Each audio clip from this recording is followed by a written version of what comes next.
Well, I've had a lot of setbacks. I've experienced a fair amount of failures in my life as well, too. When you find yourself in those situations, unfortunately, what we end up doing is building a lot of internal walls in our lives because we feel like we're going to protect ourselves. A lot of us put ourselves on an island because we don't believe that anybody else has gone through that pain or that agony or that setback. And the thing that has helped me overcome these is having really great people sitting at my table. And my father is one of them. Because I didn't have the strength a lot of the times. My biggest failure was not succeeding in the professional realm of baseball, which I was going after, right? I mean, I knew from a very young age that I wanted to be a professional athlete. And as I got older, I realized that that road was actually to be a baseball player. I got drafted out of high school. I went to a junior college, got drafted out of junior college, signed with a team, and I chased that dream for many years. With no limitations, what does your perfect day look like? What if it's possible to live like that every day? Would you wake up after 9 a.m., have perfect health, maybe fire your boss, have the money and freedom to do what you love most? The world is your oyster. Where would you be? Who would you be with? The possibilities are endless. Whether you believe it's possible for you or not, you can make more, work less, and live free. Welcome to Freedom Hack Radio, where entrepreneur, best-selling author, world traveller and adventurer, Bryce Robertson and special guests crack the code on money, health, relationships, spirituality and having fun doing what you love most. Be inspired to create your own self-designed freedom lifestyle. Welcome back to another episode of Freedom Hack Radio. I'm your host, Bryce Robertson. And today, my friends, we have a very special guest, Mr. Josh Kalinowski. Josh has established himself as a successful entrepreneur and CEO of multiple companies. He is a man of faith, father of four, and husband to a rock star woman. Josh is intensely focused on empowering men and women to live a life of exceptional impact, influence, and faith. Starting many of his companies by napkin or handshake, Josh challenges the status quo by ringing out every second of every day and inspiring others to do the same. As former professional athlete, he knows the importance of taking risks, discipline, and vision to overcome challenges in the pursuit of dreams. Through his personal failures and victories, Josh has trained himself to unapologetically and relentlessly pursue excellence in spite of fear, setbacks, and opinions. As a personal coach and mentor, Josh helps people uncover their passions and live out their purpose. His fire for life ignites the flame in those who wish to burn bright. Josh, welcome to Freedom Hack Radio, brother. Oh man, thanks, brother. Dude, that was the best intro that I've ever had. So that I'm like, I can't stop smiling, dude. That was awesome, man. Thank you. Well, there you go. I'm glad. Awesome to have you here, brother. And a place that I'd really love to start with you, mate, is what is giving you the most gratitude today? Oh, dude, I will tell you this. So one of the companies that we have is a real estate firm. And we have continued to try to empower our independent contractors, our agents, to take on more leadership and opportunities that they feel like they're being called to do outside of the realm of real estate. And one of our rock stars is a certified trainer yoga instructor. And so she has been doing a class called Chill with Jill for the last month and a half. And I have never had an opportunity to go to it. And I literally got done with her noon hour class right before our session here, this time with you. And I'm telling you what, brother, I am in a really good, calm place. So that's been awesome today. Beautiful. That's amazing. Yes. Sounds awesome. It is so good. So good. I'd like to dial back the clock and go back like pretty far. What was your childhood like, mate? Well, I grew up in a very small town, Casper, Wyoming, and which allowed me to be a relatively big fish in a very, very small pond. So I got to play sports. I got to do anything really I wanted to do adventurous wise, because in those small towns back in the day, Like there were no rules. You really couldn't get in trouble unless you're being completely stupid. So being able to go down to the river, go down to the lake, riding our bikes all over town, being able to stay at friend's house at, till 10:30 at night because we had safe neighborhoods and we never had to worry about just bad things happening to young boys and girls. My childhood was awesome because my father and my mother had made the family the priority. And so my dad spent a lot of his time outside of work investing in each of us. And I come from a pretty large family and I was the oldest. And my dad always made it a priority to make sure that I had the responsibility to not only to be a great older brother, but that I also was able to be adventurous in ways that I think a lot of young boys don't get to be. And so he always challenged me to do that. And so I have just great memories of my dad just being with me, doing new things, challenging me to do things, being there when I failed, but also being there when I had some victories and being my biggest fan. Sounds like he was one of the most impactful people in your youth. Yeah. He is. Yeah, he was. And I will tell you just honestly and openly, he is still to this day one of my best friends and one of my biggest fans to this day. Beautiful. That's really awesome. That's really impactful. How much do you think that relationship has played a role in your success?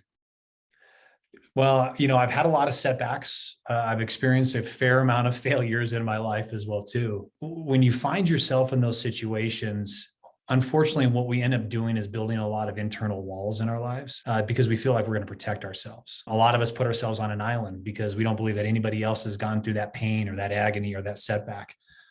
And the thing that has helped me overcome these is having really great people sitting at my table. And my father is one of them. Because I didn't have the strength a lot of the times. My biggest failure was not succeeding in the professional realm of baseball, which I was going after, right? I mean, I knew from a very young age that I wanted to be a professional athlete. And as I got older, I realized that that road was actually to be a baseball player. I got drafted out of high school. I went to a junior college, got drafted out of junior college, signed with a team, and I chased that dream for many years. And eventually it got pulled away. It got ripped away from me. And I was left like a shattered man. I was left with no purpose and really didn't know what the heck I was going to do with my life and kind of really felt that it was over. And so my father was able to walk with me through those challenging years. And he did a fantastic job of giving me the confidence when I had none whatsoever, giving me a shoulder to cry on when all I could do was get my head off of the pillow and barely get out of bed because I was so depressed.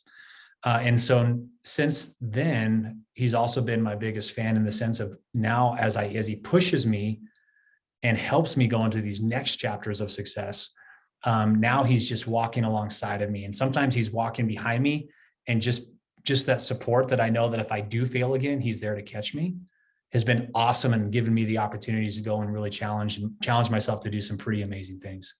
That's huge. That's awesome. How powerful. So going back to when you first had the vision, you knew you were going to be a professional athlete.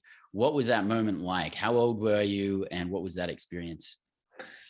Man, I tell you what, it's one of those things that kind of growing up, I idolized Bo Jackson. I idolized Joe Montana. I was always looking at professional athletes as somebody that I was going to become, right? And so I will tell you, I don't remember a day that I never thought I was going to be, that I wasn't going to be a professional athlete.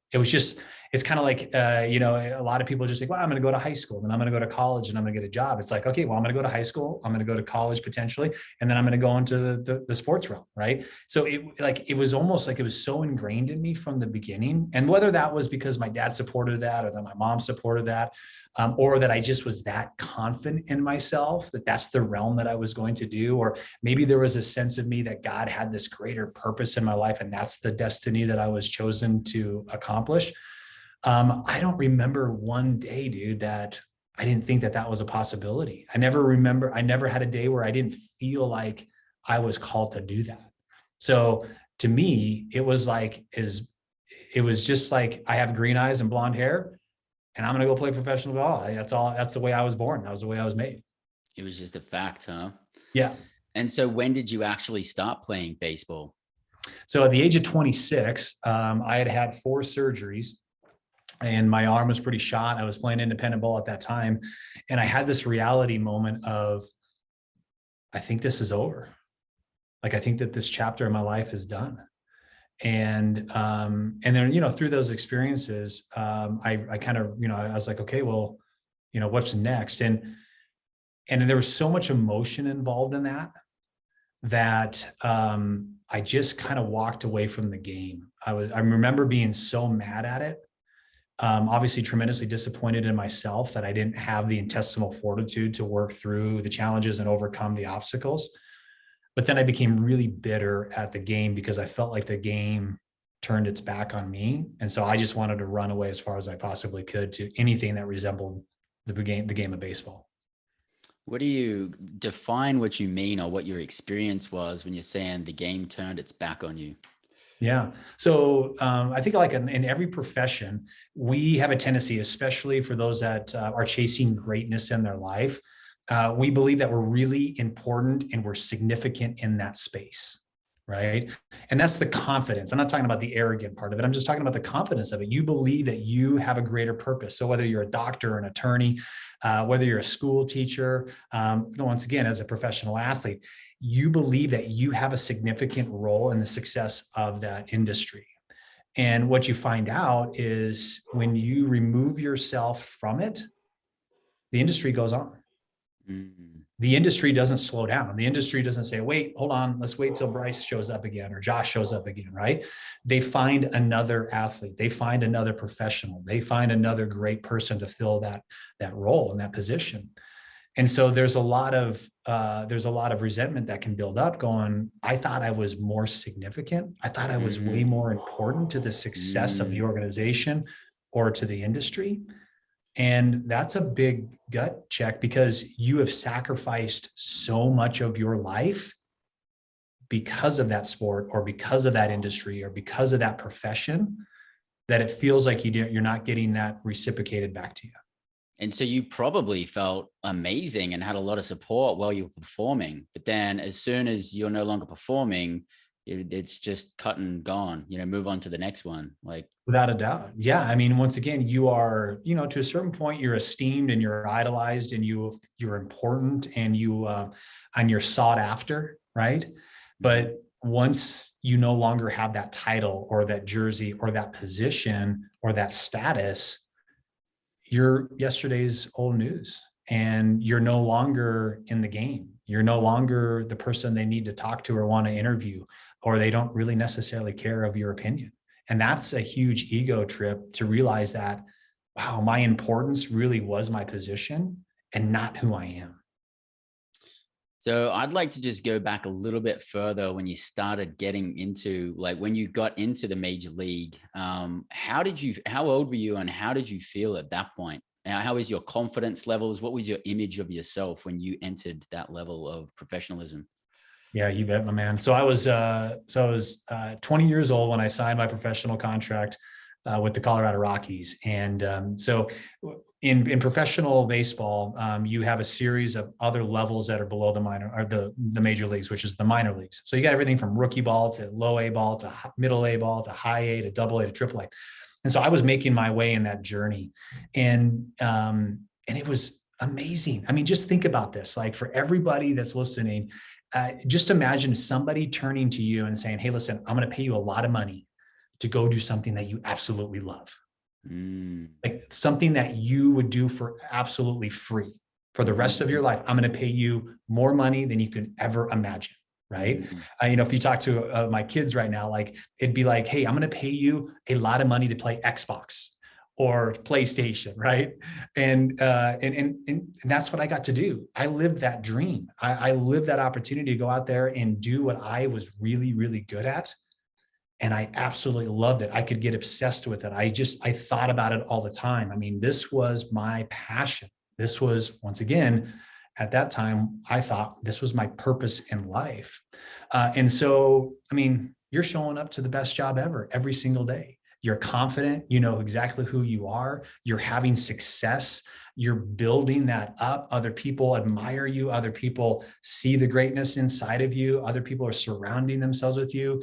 So all of the great things, you are living in an amazing world within a world is what you're doing. You don't have real world problems, by the way, right? You have other problems. It's high anxiety because somebody's always after your position, and it's all about your statistics, and it's all about reaching the next level. There's a lot of pressure there, but you're not having to deal with, am I going to get fired today necessarily? Or am I going to have insurance tomorrow? Or am I going to get that pay raise? Or, things that a lot of us normal people now deal with, right? And so it is literally like living the dream every single day. And it is absolutely one of the best moments that I've ever had in my life. So you're talking about like statistics and performance and like, being at your peak. Was there any pressures to do things like outside of your morals, like steroids or anything like that? Was there like a lot of pressure from that kind of area? Yeah, I grew up in the steroid era. I grew up in the era where there were beanies and roofies and other substances that were helping athletes perform at levels that were just not natural. And I will tell you, it wasn't pressure in the sense of, hey, you need to really do this, or hey, in order to get to the next level, this is your only option.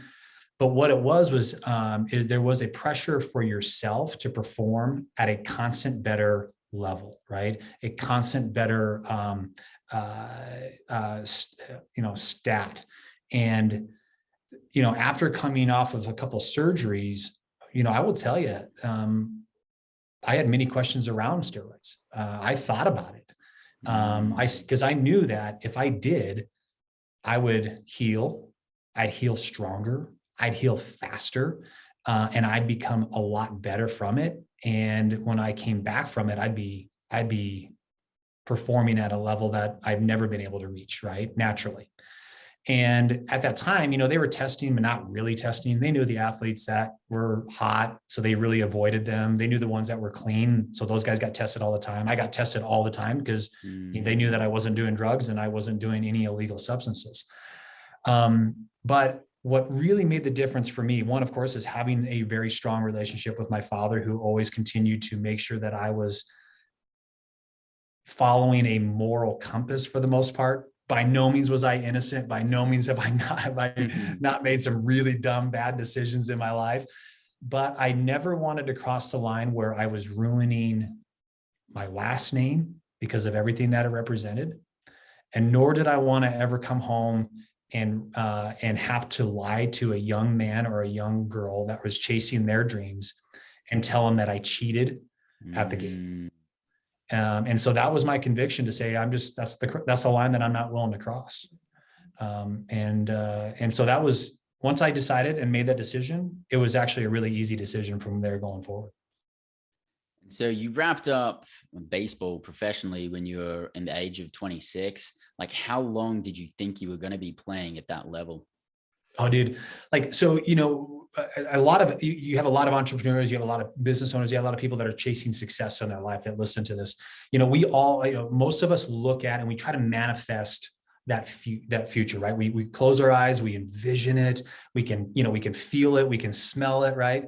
I will tell you, I knew from very young age what I wanted to do. I wanted to have a Hall of Fame career. I remember like Cal Ripken Jr. having his last year as the shortstop for the Baltimore Orioles, and on his farewell tour, right? Where he went to every stadium that he had played in for so many years, and he was, shaking hands and kissing babies and saying goodbye to people, right? I envisioned that was going to be my career.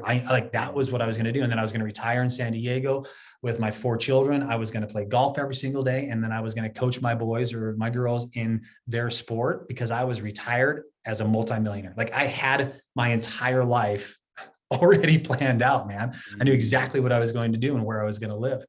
And of course, at the age of 26, the entire rug got swept up from me, and I was left back in Casper, Wyoming with my tail between my legs. And how did you handle that? Like, what was that experience like for you, and how did you overcome that? And how long did it take until you felt grounded again? I did not handle it really well. I was newly married. Once again, I had an amazing wife. We had no children at the time. And so what ends up happening with a lot of people, especially high achievers, is that we will bury ourselves in something else, right? We're going to find the next best thing and we're going to go deep into that.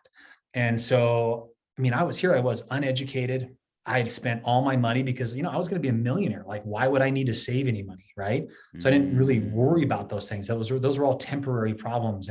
And I knew that I was destined to make it at the highest level. Right.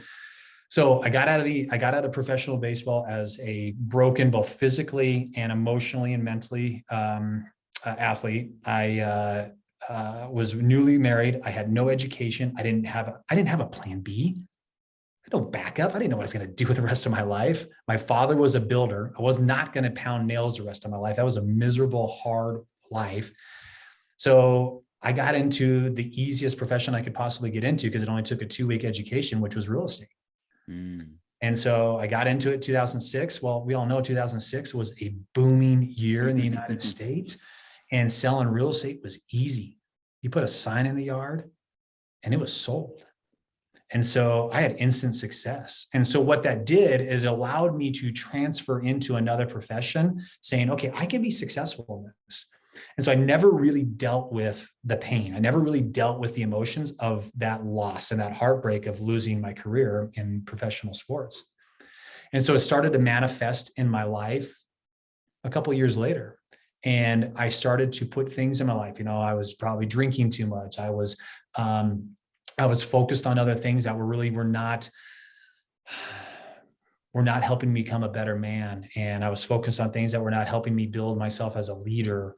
And I had no vision for my life. It was literally just list the next house, pray for the weekend, list the next house, pray for the weekend, right? Go under contract, just rinse and repeat, and wait for happy hour starting at 5:00 the next day, right?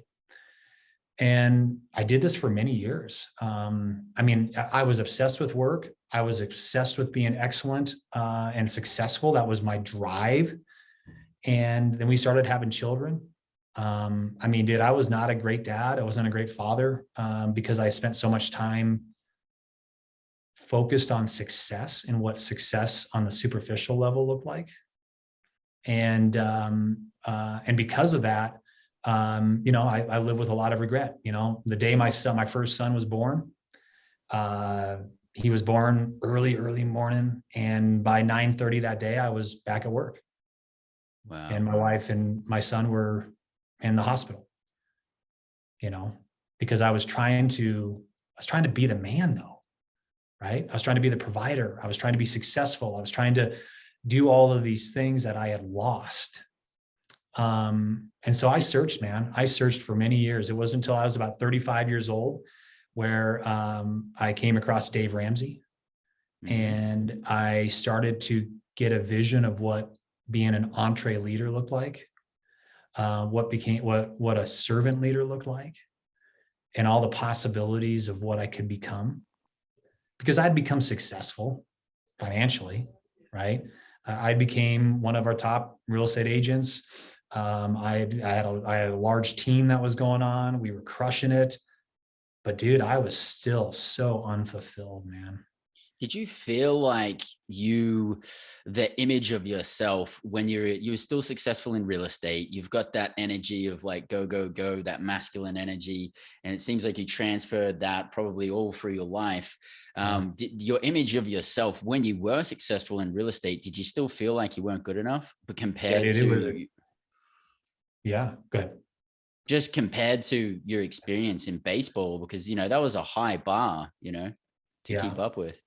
Yeah, absolutely. Because once again, I never had uncovered and really dealt with those emotions. It's like a lot of, I refer this to a lot, like, when you experience a death and you never allow those emotions to come out and you never deal with it. When you deal with a divorce, right? And you never truly get to that pit and realize what those emotions are. How do you really feel? What is this doing in your life? How are you going to move forward from this, right? But actually just expose all of that. We have a tendency, men especially, we know this, will bury those emotions down because it's not cool. It's not manly for us to wear our emotions on our sleeves. It's not good for us to talk about it, right? So we've got to bury them down. And unfortunately, what ends up happening is we bury and we bury and we bury.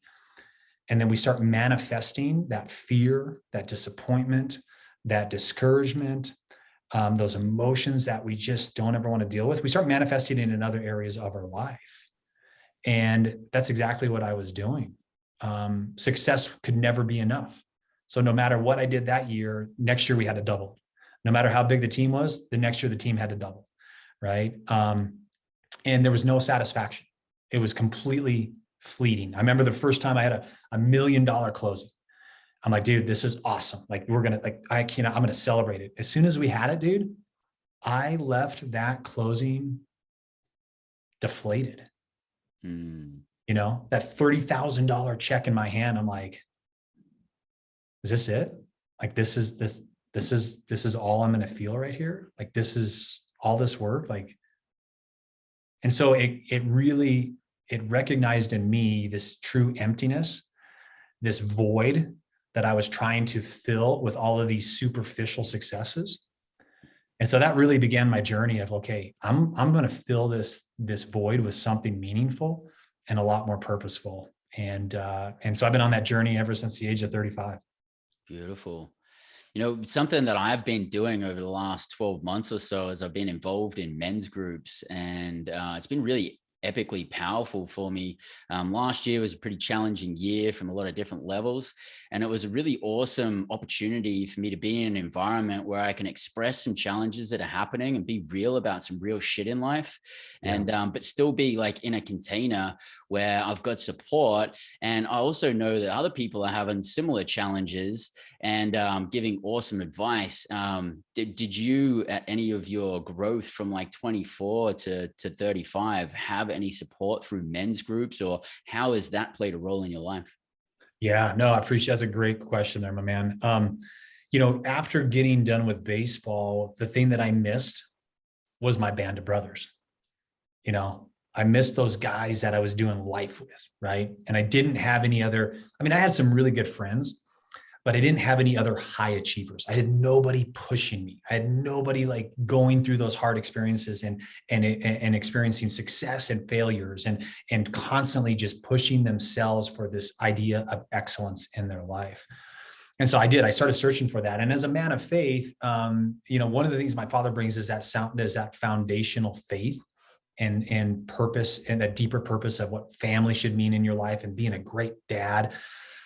And so he naturally had to, you know, hey, listen, you should get it. You should look into some church organizations and you should start doing some of these, you know, men's groups. And I didn't want the kumbaya, dude. Like, I was like, really? Like, this isn't for me. I want dudes. I want men. I want boys. I want to be able to have a beer with a dude. I want to be able to have a glass of whiskey and a cigar with a guy.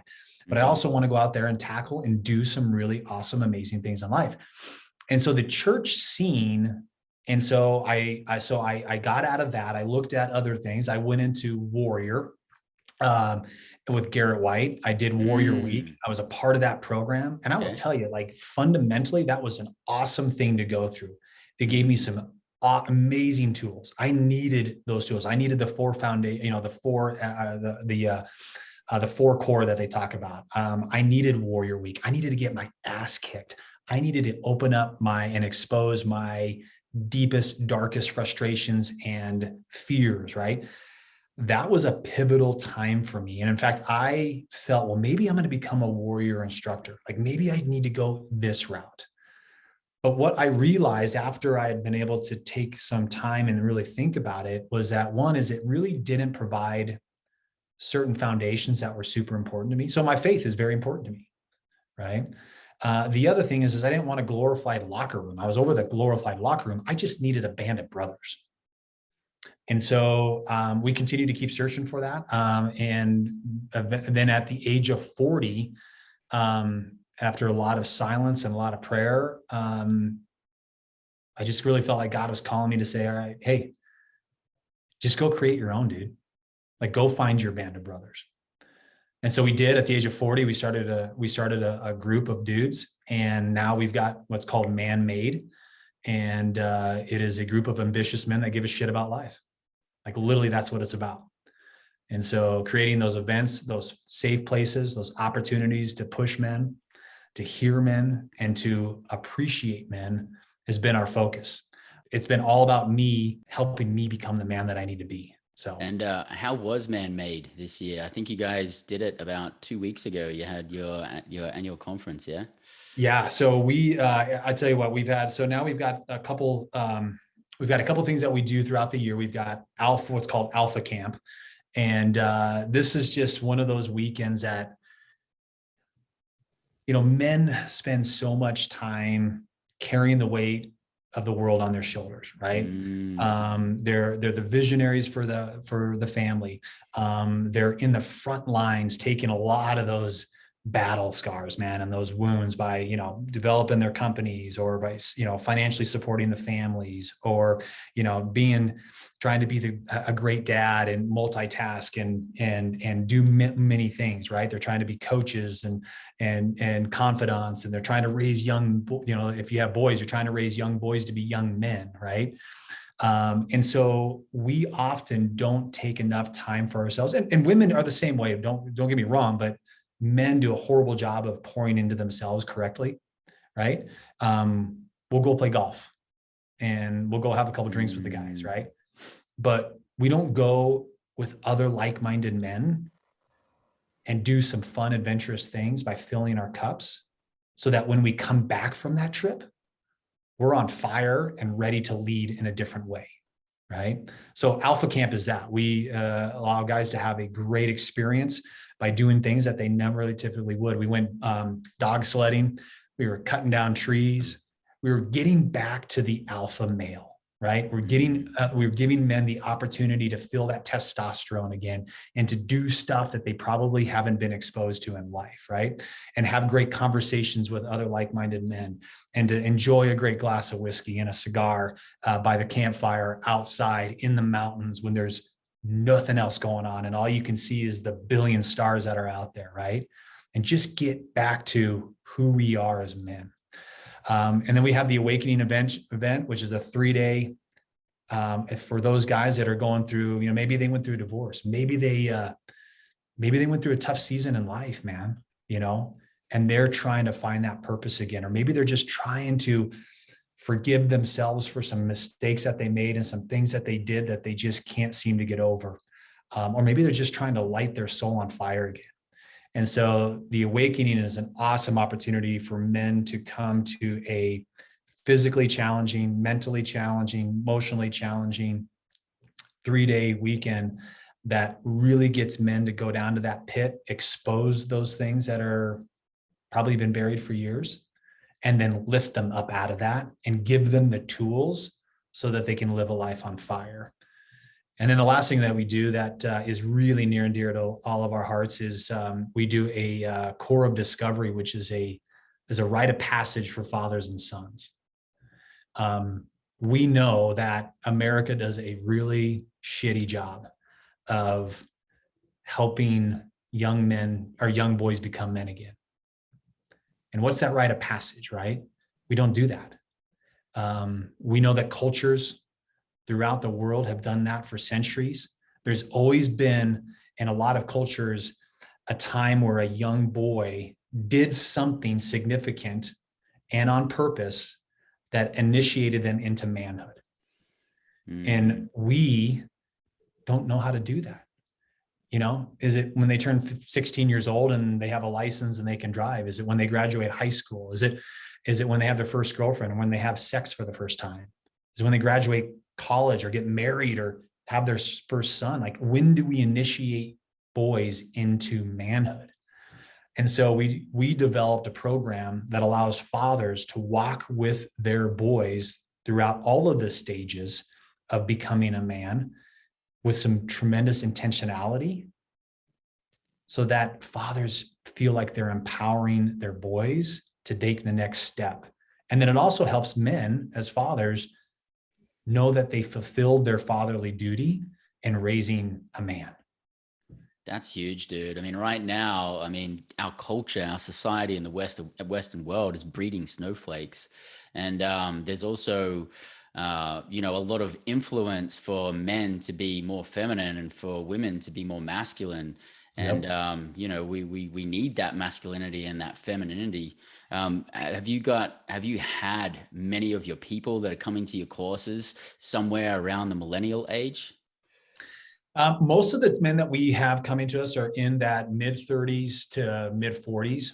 We do have some older men that are coming in as well too. We call them our sages because, dude, they bring a lot of wisdom, man.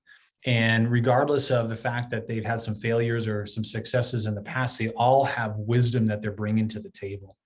And so a lot of our events are tailored more towards that, 35 to really 52 years old.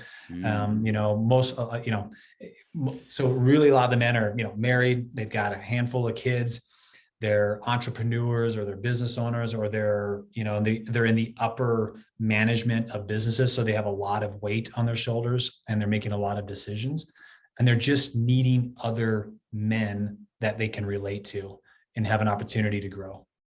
Yeah, and that's like the age period where people have like a midlife crisis or like a meltdown because the foundation is just not being set. Yeah. Yeah. Wow, that's powerful. Do you get the opportunity to hear any success stories from any of the guys that come to your courses? Yeah, absolutely, man. I mean, so we do everything from, not only do we have that, but we've got a private group of men in our network, Man-Made, on Facebook. And then, so every week on Mondays, we do a live mastermind call in that group. And so we get to hear from a lot of the men about challenges that they're faced with. And we talk back and forth about things that we're working on or what they could be working on. We bring in really great guests. We just had the summit, which was almost 2 weeks ago, where we did a 3-day event and we brought in some amazing alphas. We had some awesome dudes, but we also brought in an alpha woman, because I'm telling you what, every man needs to experience an alpha woman in their life, dude. And it was awesome. Her name was Jen Cudmore, and she brought the house down, dude. I've had personal conversations with her. I've actually had a couple sessions with her as well too. She was brilliant, and it really empowered men. Her talk was more on money and our outlook and our the way that we see money in our lives. And we had some pretty amazing breakthroughs with men when it came to that realization that, yes, they deserve and they can earn as much money as they want to, and they never have to feel shame or guilt around it. That's awesome. And it would be pretty inspiring for the guys to see an alpha female up the front there. They'd be like, yeah, I'm going to do this. Yes. Well, and here's the thing is that alpha women, like they're true. And here's the thing is alphas get a bad name, right? You talked about this, right? We've created too many snowflakes in our country. But the other thing is that the word alpha has a bad reputation because it means it's somebody that is arrogant and somebody that is cocky, somebody that is trying to demand things, and somebody that is trying to put the finger on somebody else. And that's not what a true alpha does. And Jen understands that more than anybody when it comes to, we need men to be alphas again. And so it's awesome when you're around the right alphas, right? That have the right priorities. And I know that you have some foundational pieces that you believe in. We believe in very similar foundational pieces that every man needs to have. And for that matter, every woman needs to experience that and have that as a foundation.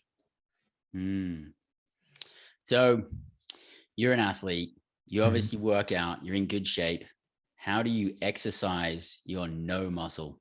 Dude, I love that you asked that. Well, I do it in multiple ways. One of the, you might've heard of Andy Frisella and his 75 hard. Absolutely. I'm about to start in 2 weeks. I'm about to start 75 hard. You are? Dude. Yeah. Love it. So do me a favor. Write down your 11 takeaways. If you haven't already made a list of that, but 11 takeaways is really, and the reason why it's 11 is because Ed Milet challenges everybody. You can always do one more. So instead of your top 10, do your 11, right? I've challenged myself to do 75 hard twice. And the first one, I really needed it. I didn't know how bad I needed it, but I really needed it. And I kind of mentioned before, just to be a little bit vulnerable, is this, I love life. I love experiencing life. I love to enjoy life.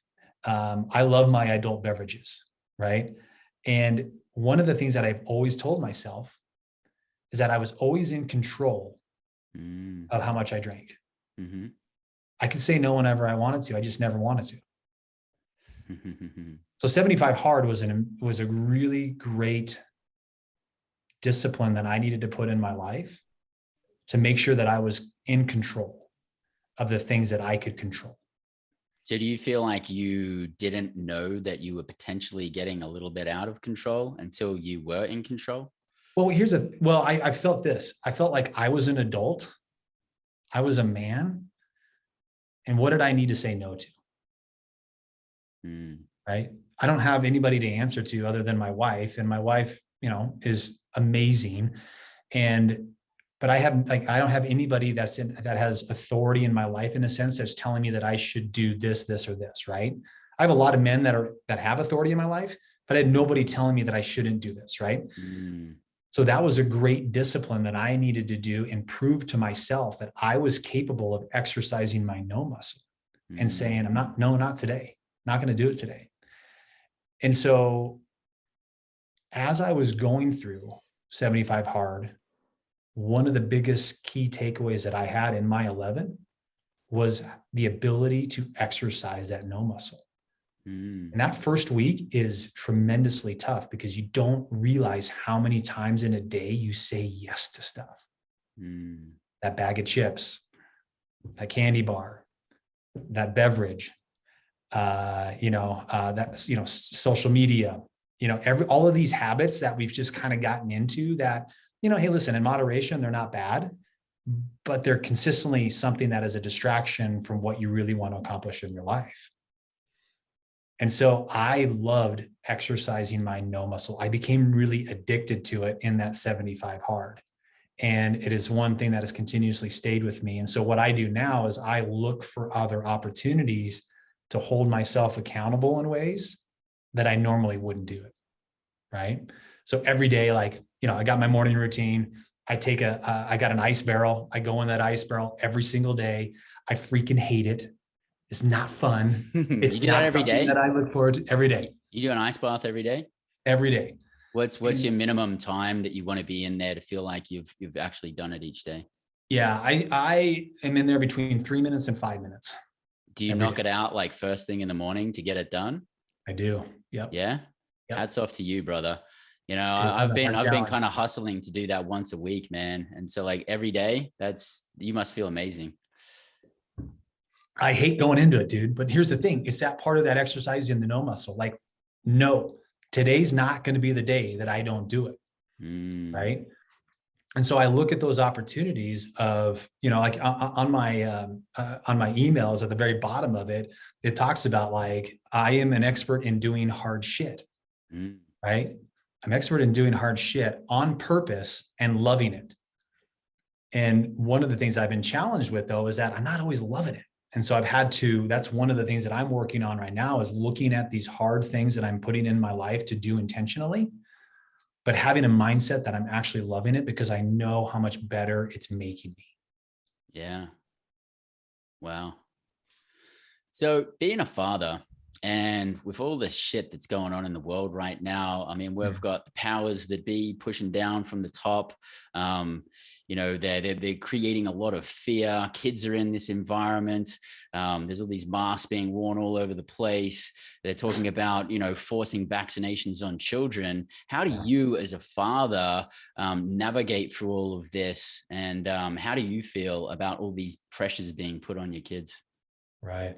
It's tough, buddy. That's exactly right. I mean, one is I'm very fortunate that we live in the great state of Wyoming where we're still relatively reasonable and we don't have a lot of really challenging issues that we have to deal with. But I also see the fact that our country is changing, that the mindset and the standards, the morality of the things that are happening in our country are changing and shifting.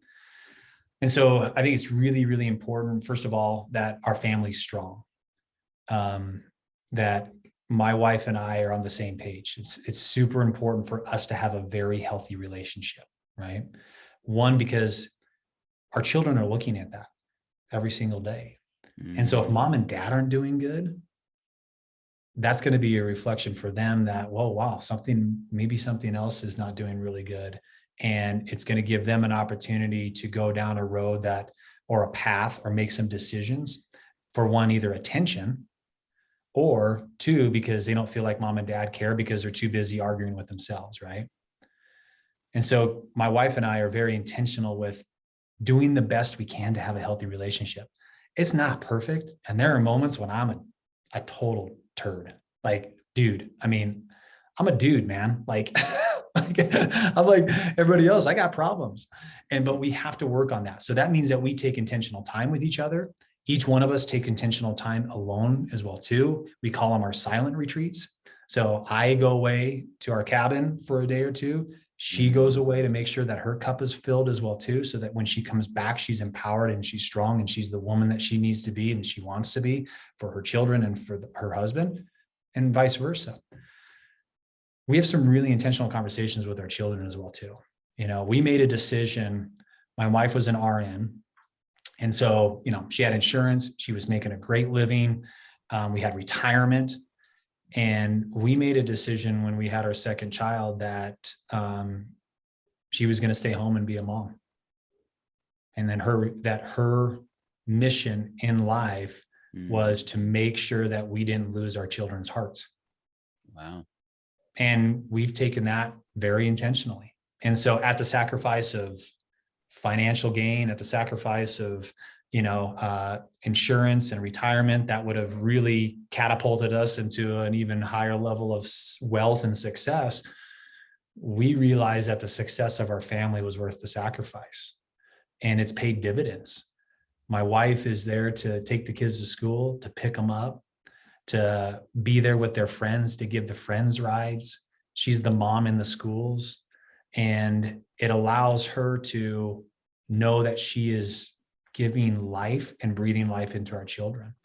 And then I am the same. I went from selling real estate, having a team, selling over 100 properties a year. Wow. I dismantled the team. I became a non-competing broker because I needed my time back. I needed my life back because my boys were getting older. Then we ended up having 2 girls as well, too. So we got 4 children. And I knew that I needed to be a coach. I knew that I needed to be a dad. I needed to be home for dinners, and I needed to be there on the weekends when they needed me most. And so there's a lot of intentionality around how we spend with our kids, and the questions we ask, and the conversations that we're involved in. We are completely flying by the seat of our pants in certain things and areas of our life. The cell phone issues is a tough thing. I got an older boy that's 14 years old, and, he's still growing in those challenges and being exposed to a lot of things that we as parents are going, well, how do we deal with this next? And luckily, we've got a lot of great people in our life that we can lean on to say, okay, not sure exactly how to deal with this. I need some wisdom here, right? But then we transfer back into our children and we involve them in our decision-making. We still are the parents. And ultimately, at the end of the day, we still make the decisions, but we want to make sure we communicate with them. Why? Why can you not have Facebook? Why can you not have TikTok? Why do we believe that way we believe? Why do we treat people the way that we treat them? Right. Going back to the political realm of it, we're pretty conservative, but we don't bash the other side. They don't hear us talk about how crazy and stupid and wrong the agenda on the other side is. What we do is we tell them and show them and talk to them about why we believe in what we believe and what the benefits are when you look at life this way, and what you will receive and how life will look like if you try to lead life in this way. And so we haven't really tried to cause any division in that. We just try to show them and hopefully implant in them a way that they communicate with people that maybe are different from them in a loving and nurturing way, and more for what they stand for than what they stand against. What a powerful lesson in life. You were talking earlier about having solitude time and saying that you have solitude time, your wife has solitude time. Last year, bro, it would have been my most challenging year. And then I had a lot of things that were kind of stacking upon stacking. A lot of it was like self-created and business growth and everything like that. But I reached a point about 2 weeks before the end of last year where I just instinctively knew I had to just unplug. I was outside walking my dogs, and I'm like feeling my dogs like pulling on the leash, and one of them's just like a little puppy, and I wanted to like pick him up and throw him because I was just feeling so much like pressure on the inside, and I'm like, dude, I don't want to do that. I don't treat my dog like that. And I walked back inside and just said to my wife, I just need to take the next 2 weeks off. I need to just have this time off, and it'd be really cool if I could have complete solitude, because I just want to be in my energy and just check in with myself. And it was really, really powerful. It was like probably one of the most impactful 2 weeks that I've ever had. You talk about doing this. How often are you having solitude time? And what are you doing when you're having solitude time? Yeah, you bet, man. Dude, that's awesome, brother. I mean, for you to recognize that, for you to have a spouse that can appreciate that and allow you to have that time to do that is amazing, man, because not everybody gets that gift, right? Or they haven't built that relationship where their significant other trusts them enough to do that. And so that's really a testament to really what you're doing in your life, dude. So that is awesome, my man. The silent retreat was something that I learned from my favorite author, Mark Batterson. And it is still hands down the greatest book that I've ever read when it came to how to be a man and what that looks like. And his book's called Play the Man. I reread it every year, and it still continues to be more powerful every time I read it. But he talked about this idea of taking a silent retreat where you just really unplug from society. You unplug from news, and you unplug from social media. You unplug from the TV, and you just get into a place where you don't have the distractions of life. And, I kind of took that as a challenge of like, dude, I don't know the last time that I had silence or solitude for that matter. And as a man of faith, one thing that I have learned over the years that I've been challenged to do is to do a lot less talking and a lot more listening. And I felt like this opportunity to take a silent retreat would give me a great time to be silent and just listen. Listen to what God's trying to tell me. Listen to what my inner spirit is trying to tell me. Listen to nothing for that matter. Listen to silence. And so I go up to our cabin. I do a 24-hour silent retreat. And my goal is to do a 48-hour one. I just haven't been able to get to the bandwidth of doing that yet. But the 24-hour silent retreat is I go up there. I've got my Bible. I've got a couple books that I've either been wanting to get to or that I'm reading that really inspire me or that I'm loving. So I try to bring things in that give me energy and give me what we call that flame work, those things that light you on fire, right? Those projects that you're just like I'm in my groove here. This is inspiring me. This is the greater vision of my life, right? So at the time I was writing my book and I needed to finish it up. I needed to do some things in there. And so I had a few projects that I wanted to work on. And the beautiful thing about the silent retreat is that there's no timetable. It's not like, well, I got an hour and a half to do some flame work. You have as much time as you need to stay into that mode in order to either finish that project or to really make some meaningful work happen. And so it was awesome to be up there. I was in the fire. So for me, doing a workout gets me in the right mental state because it allows me to just take off those layers of all of those things and thoughts that I'm thinking about and just go do something hard. Right? As a man, get the blood flowing, get the sweat going, get the energy going, get in the right mindset. So I went up there, I did my workout, and then I got into the cabin. The fireplace was going. I got up to the recliner and just started jamming. And so whether that's listening to some great music that inspires me, read the book, read the Bible, and then I started doing some flame work. And I will tell you, man, it was It was one of the most pivotal moments, just like what you experienced. And I needed it. It was good for my soul. It was good for my mind. It filled my cup. And when I came back down, dude, I was lighter on my feet. My wife got to experience the best version of me.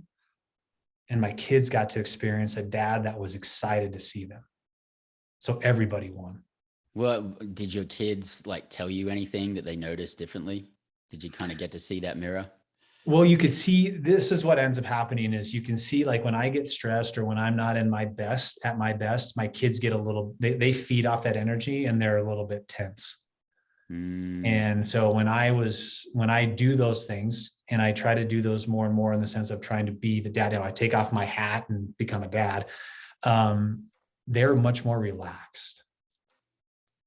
They're just a little bit more joy filled because they know dad's not in his work mode. That's beautiful. What a good gauge for you to be able to figure out if you're on point. Yep, exactly. Amazing. So you got a lot of stuff going on in your life. I mean, you've written a book, you've been a professional athlete, you got successful businesses, you're hosting these men's events, you're a husband, you're a father, you've got a core principle of 5 F's in your life. Can you walk us through those? And can you tell us how you handle balancing those? Yeah, you bet, brother. So the 5 foundations that we believe everybody can live by is based with faith, family, fitness, finance, and your future. One of the biggest things that the reason why they have anxiety or fear is because they really don't have a clear path of where they want to go in life. And unless you have a vision for who you are, who you want to become, where you want to lead your family, where you want to lead your business, you're going to have angst. You're going to have fear in your life. And so a lot of the times we as achievers, men and women, we go after the things that are superficial. So we go after the finances, right? That's like the number one priority is the finances. And I was a victim to that. So I'm speaking from complete truth of my world. When you have those foundations aligned wrong, you're not living your best life. You're not living a fulfilling life. You truly are not building what you believe is your legacy. You believe in you're building a legacy, but at the end of the day, it's so superficial that you're going to end up regretting so much of it when you get into your later years. And if you look at it, 82% of men and women on their deathbed, their biggest regret in life is they did not pour more into their families. 82%, dude. Wow. And so the reason not about money, they're not talking about money. They're not talking about finances. Right.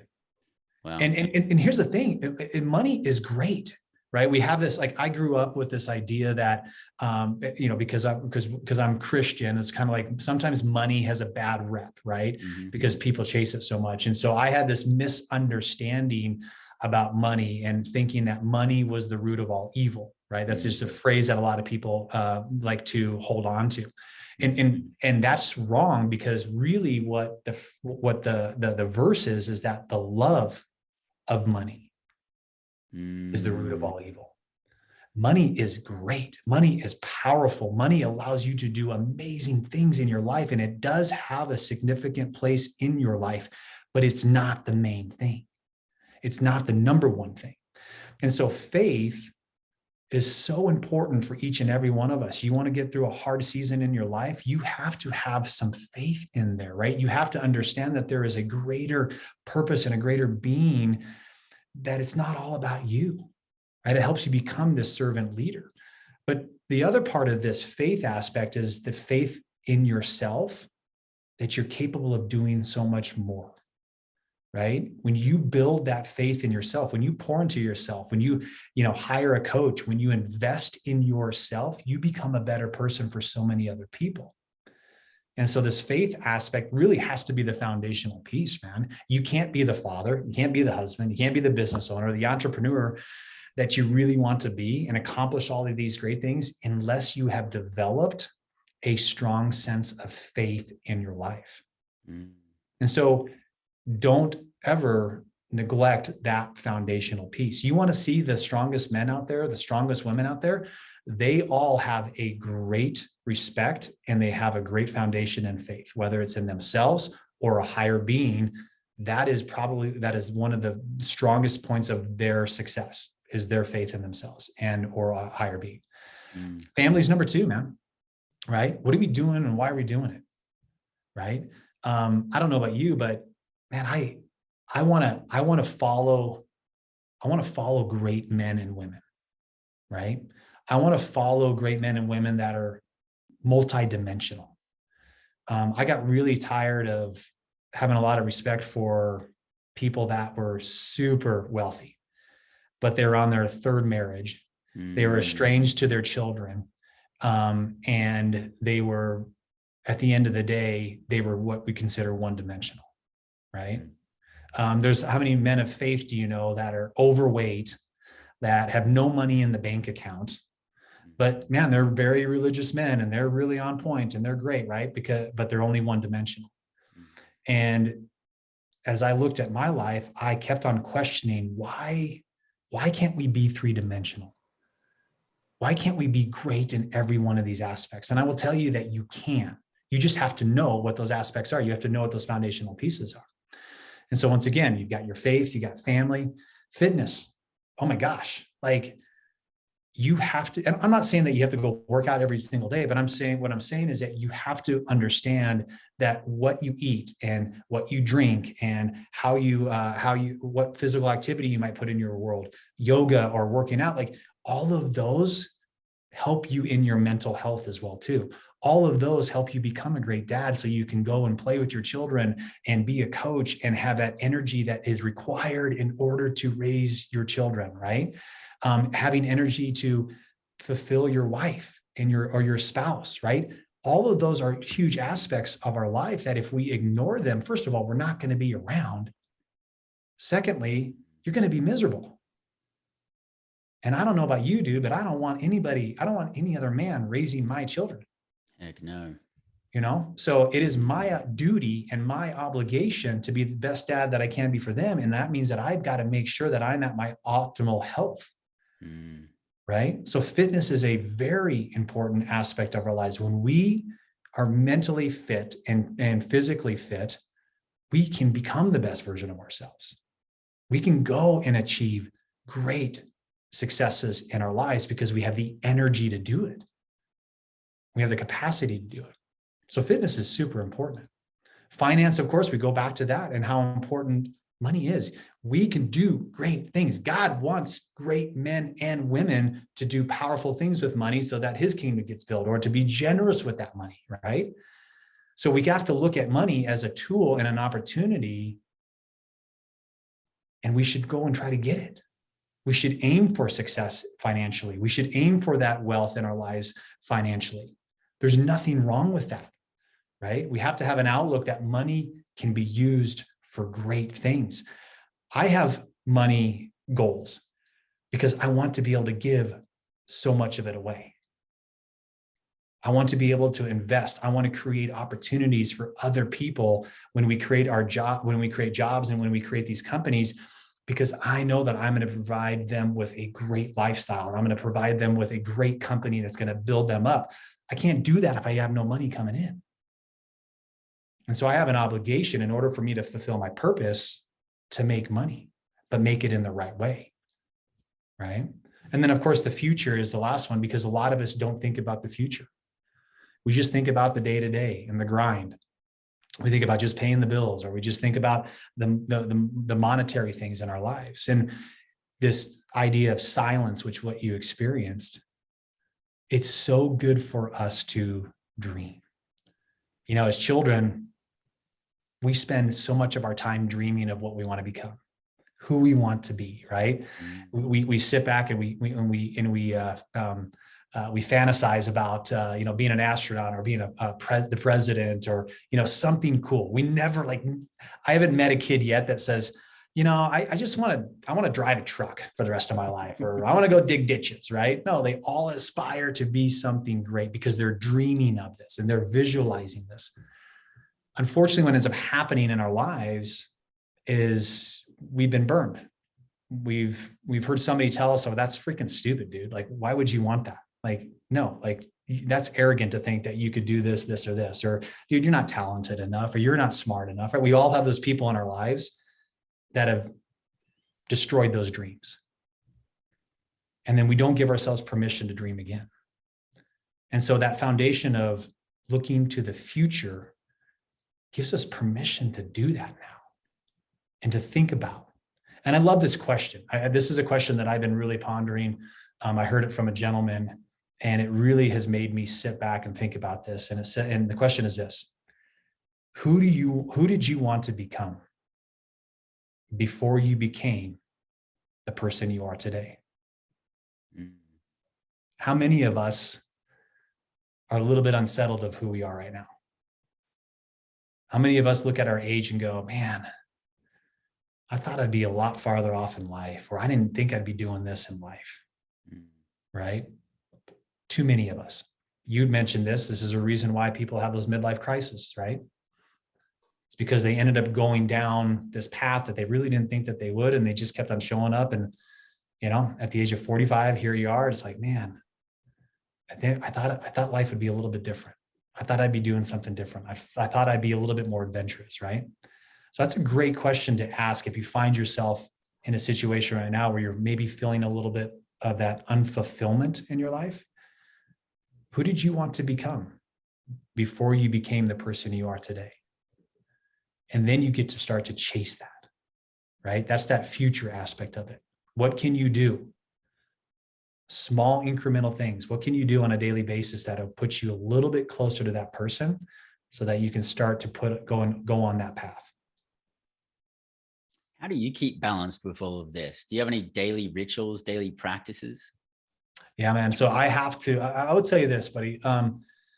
It's hard, as you know, right? When you have high expectations on yourself, to keep that energy level, to keep that tank full, you got to have some pretty good disciplines in your life. You got to have some good morning routines or some evening routines. So for me, it is about my morning routine. And what I'm finding out now at the age of 45, I'm finding out about my health and vitality at an even deeper level, and what my energy looks like, and when I don't have the energy and when I do have the energy. And so I'm really starting to track a lot of that even more intentionally, of my health and vitality. But my morning routines, what am I doing to fill my cup to make sure that I am at my optimal best for those that need me, right? So that's the spiritual aspect of it. That's the visual manifestation of it. That's tackling the hardest thing, which is getting in that stupid ice bath, because it's like, if I can do that every single day, everything else in my life is going to be relatively easy. I can handle the tough conversations. I can handle the difficult situations I'm being put into because I already did something I didn't want to do. And I went in head first. Let's go. Right. Yeah. Wow. That's amazing. So, any wealth bombs that you would drop on us for our freedom hackers? Wealth bombs. So give me a little bit more description on that one there, brother. Just advice in the financial world to help people become more successful financially. Yeah. Listen, we're in a time and an era right now that there's so much diversity out there where you can have understanding and knowledge in so many other spaces. If you think about this, so whether it's crypto, whether it's real estate, whether it's precious metals, here's what I would highly recommend is I would look at, what are you doing to create that wealth? You want to stick to the majority of what you know and understand. That's how you're going to create really great wealth. But what are the other things that you can diversify yourself into? There are other people out there that you can surround yourself with that can help you get invested in those other areas of your life. And so to be able to have some diversification, I think is absolutely great. There's so many things right now that you have access to that you can get as much information as you need to start making some of those investments. And if you look at it, there's some awesome alternative methods in order to make money. So there's not just one lane that you have to stay into. Diversification into this stuff, I think, is the next avenue and the next opportunity. If you look at people that are wealthy, they do it by multiple streams of revenue. It's not just by one. So Mhm. diversify your portfolio and align yourself with the who's going to help me unlock that next avenue. Amazing. Josh, there's so many things I want to talk about, dude. There's so many rabbit holes that I want to go down, but I know we've got some limited time here, bro. If there was one last nugget that you could leave with our freedom hackers, what would that be? I'd say this, be willing to invest in yourself. Pay the price, whether that's the price to hire a professional coach, whether that's to attend that seminar, whether that's to continue to listen to podcasts and content and read books.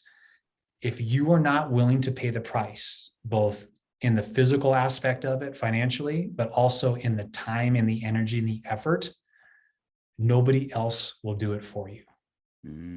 So. Wow. Amazing. And how do our freedom hackers keep the conversation going with you, brother? Yeah, my man.